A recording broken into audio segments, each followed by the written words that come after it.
Sa sining nga adlaw, it's time para mag-chill out naman kita. Upod ang aton nga mga pinalangga. Well, ang ginhimo namon diri is naglibot-libot kami para makakita sa mga nami nga lugar na pwede namon paliguan. Pero matugong tanay worth 700 pesos sa gasolina.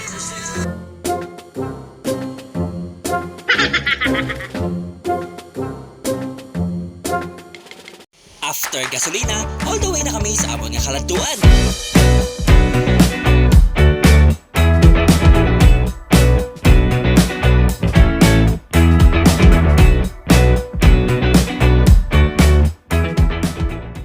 Hasta nga nakasaka na kami sa kapistuhan kag nakalambot kami sa Talisay. Pero nagbalik kami kitungod nga hapon na kaayo, nagdesisyon na lang kami nga dito na lang sa Murcia kami maligo.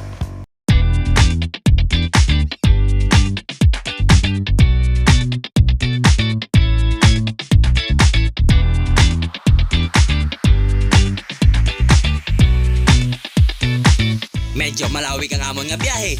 Pag-abot namon sa Murcia, napinsara namon nga magbakalanay sa mga kalanon para may balunon man kami.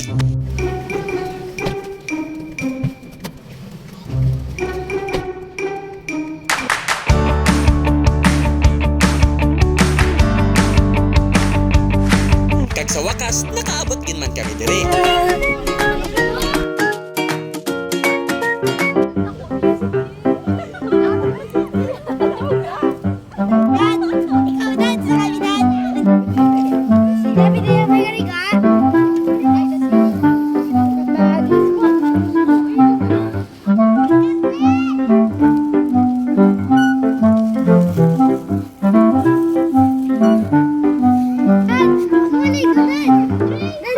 Guys, why na kami naligo dere is because nga hapon na kag medyo tugnaw na ang klima.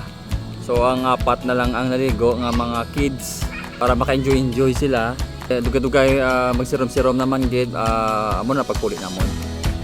Why naligo sa mama kay tugnawan man sa kag subong no na timingan man namon diri guys nga medyo jutay lang ang tao. Wala masyado kag ginanaabta namon may kapaligo pa din nga mga bata do mga 3 kabilog. Pero subong wala na gid no. Nagpululi na sila. So muna na yung subong itsura diri na do nagbag-o siya, may gindugang sila nga swimming pool for kids, mga bangko no, do may enhance sila diri sa palibot.